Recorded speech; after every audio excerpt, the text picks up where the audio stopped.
হুগলি জেলার পাড়াম্বুয়া শাহবাজার গ্রাম পঞ্চায়েতের বিখ্যাত একটি মেলা আজকে তোমাদের সাথে শেয়ার করব। চলো বন্ধুরা, ঘুরিয়ে নিয়ে আসি তোমাদেরকে সেই মেলা থেকে।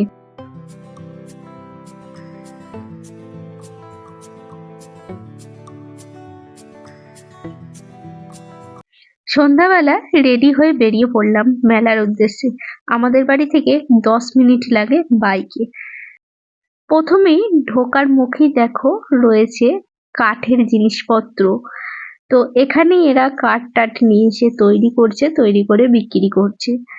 এই মেলাটা হচ্ছে পীর সাহেবের মেলা। ভেতরে রয়েছে পীর গাজী বাবার সমাধি। আর প্রত্যেক বছর এরকম সময় এই মেলাটা অনুষ্ঠিত হয়। জেলার বিভিন্ন প্রান্ত থেকে মানুষ আসে এই মেলাটা উপভোগ করার জন্য। আর এই দেখো কত রকমের দোকান বসেছে এখানে। আলপিন থেকে এরোপ্লেন সব ধরনেরই জিনিস এই মেলাটার মধ্যে পেয়ে যাবে। প্রথমেই চলে এলাম পীর বাবার পুকুরে। এই পুকুরটাতে স্নান করলে নাকি সমস্ত ধরনের রোগ থেকে মুক্তি পাওয়া যায়। হ্যালো বন্ধুরা, দেখো আমরা এখন এসেছি হচ্ছে মেলা দেখতে আমাদের এখানে শাহবাজারে। আর এই দেখো বোন আর বোনের হাজবেন্ড এই মাত্র এলো। তো চলো এখন ভেতরে যাবো, তোমাদেরকে দেখাবো।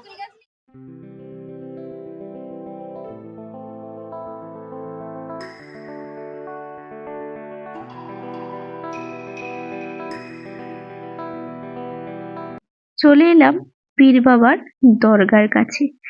এর ভেতরেই রয়েছে গাজী বাবার সমাধি। তোমাদের সাথে সেই সমাধিটা আমি আর শেয়ার করতে পারলাম না বন্ধুরা, কারণ ভেতরে ক্যামেরা অ্যালাউ নয়।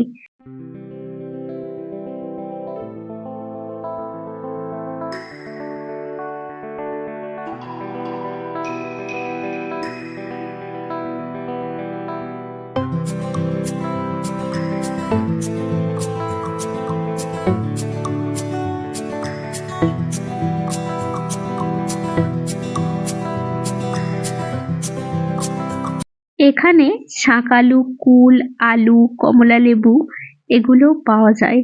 আর এগুলো খুব বেশি পাওয়া যায় বলে এটাকে শাকালু আর কুলের মেলাও বলা হয়। তো দেখো এখন দোকানগুলো তোমাদেরকে একটু ঘুরিয়ে দেখাচ্ছি। এটা হচ্ছে ব্যাগের দোকান। দেখো নানা ধরনের ব্যাগ এখানে রয়েছে। এখানে হরেক মাল 10 টাকা, 20 টাকা এরকমও দোকান রয়েছে। তো এই মেলাটা প্রচুর বড় মেলা বলে সব সময় এক গাদা ভিড় দেখা যাচ্ছে না। এক এক জায়গায় ভালোই ভিড় রয়েছে, আর এক এক জায়গায় পুরো ফাঁকা। এইসব দোকানগুলো অনেক অনেক দূর থেকে এসেছে। দেখো আরো একটা নতুন জিনিস দেখলাম। এখানে কুপন তুলে প্রাইজ জেতার সুযোগ রয়েছে, অবশ্যই টাকা দিয়ে। আর এই দেখো মেলাতলায় এসেছি, ফুচকা খাবো না এটা হয়? দেখো চলে এসেছি ফুচকা খেতে। ফুচকাটা একদম সাইডের দিকে ছিল বলে আমরা মেলাতলা থেকে বেরিয়ে সাইডের দিকে এসেছি।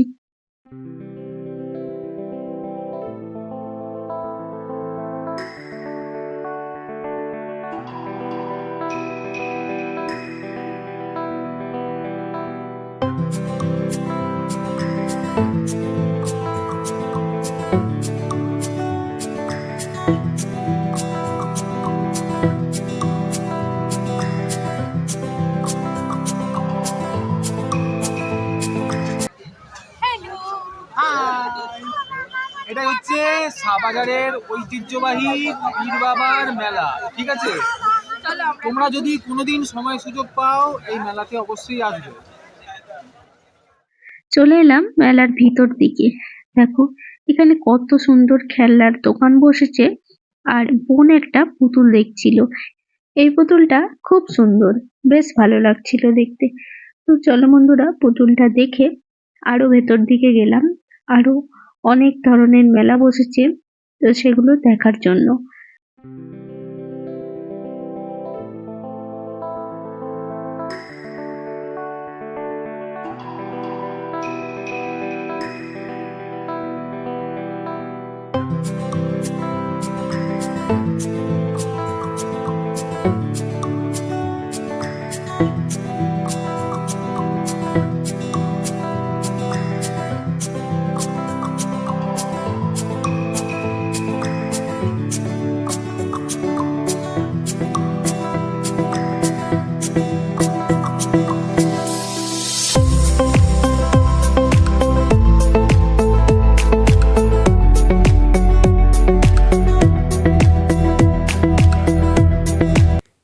ঘুরতে ঘুরতে একটু আধটু খাওয়া দাওয়া করবো না, এটা কখনো হয়? দেখো এখন চলে এসেছি ঘুগনি খেতে। চলো 3 প্লেট ঘুগনি নিয়ে নিচ্ছি, কারণ বোন খাবে না, আমি, বোনের হাজব্যান্ড আর সুদীপ্ত 3 জনে খাবো। তো চলো, ঘুগনিটা না দেখি জিভে জল চলে আসছে। এই দেখো ওদের দুজনকে দিয়ে দিয়েছে আর আমাকে এখনও দেয়নি। আমার কেমন লাগছে বলো তো? যাই হোক, আমাকেও দিয়ে দিল। চলো এবার খেয়ে নিই।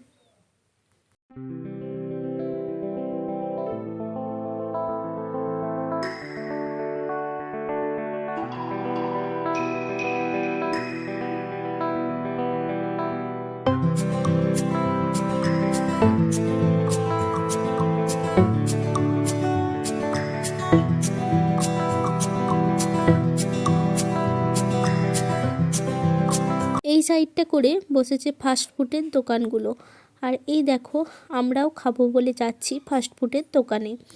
এখন কি খাবো আমরা একটু সবাই মিলে ঠিক করে নিচ্ছি। কেউ বলছে পকোড়া খাবো, কেউ বলছে মোগলাই খাবো, আর আমি তো খাবো রোল। তো এই দেখো নিয়ে নিয়েছি একটা রোল, যেহেতু আমি একাই রোল খাবো, আর বোন আর নির্মল খাচ্ছে হচ্ছে পকোড়া, আর 1 প্লেট মোগলাই বলা হয়েছে। তো মোগলাইটা দিয়ে গেল, এটা কিন্তু আমরা কেউ একা খাবো না, সবাই মিলে খাবো। আর এইভাবে 1 প্লেট করে নানা রকমের খাবারগুলো নিলে সবাই মিলে একসাথে ভাগ করে খাওয়ার মজাটাই কিন্তু আলাদা।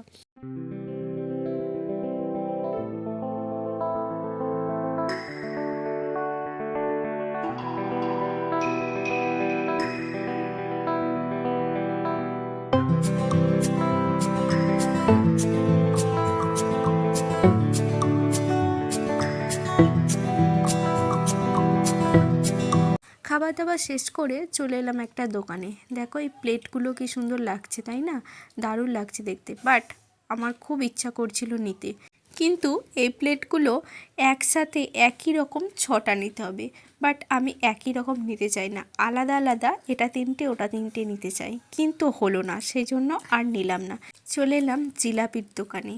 মেলায় যাব, জিলাপি খাবো না এটা কখনো হতেই পারে না। দেখো এখান থেকে জিলাপি নিয়ে নিচ্ছি, আমার কিন্তু ওই অমৃতি পাকের জিলাপিটা খুব পছন্দ হয়েছে, ওই জিলাপিটাই নিলাম। তারপর বেরিয়ে আসার সময় একটা দোকানে দাঁড়ালাম কয়েকটা খাজা নেওয়ার জন্য। এই দেখো বন্ধুরা, এই যে এই দাদা ভাইটা আমার ব্লগ দেখে, ঠিক আছে, তো আমাকে দেখি চিনতে পেরেছে, এই যে আমাকে এখন বলছে যে তোমাকে দেখি চিনতে পেরেছি, খুব ভালো লাগলো এটা শুনে। প্রচুর প্রচুর প্রচুর প্রচুর খুশি হলাম যে আমার ব্লগ দেখে আমাকে বললো আর কি চিনতে পেরেছে। এই জন্য একটু হাই করে দিই। ঠিক আছে চলো। পীর সাহেবের পুরো মেলাটা তোমাদেরকে ঘুরে দেখালাম। তো বন্ধুরা কমেন্টের মাধ্যমে জানিও তোমাদের কেমন লাগলো। ভালো লাগলে একটা লাইক, কমেন্ট আর শেয়ার করে দিও। টাটা।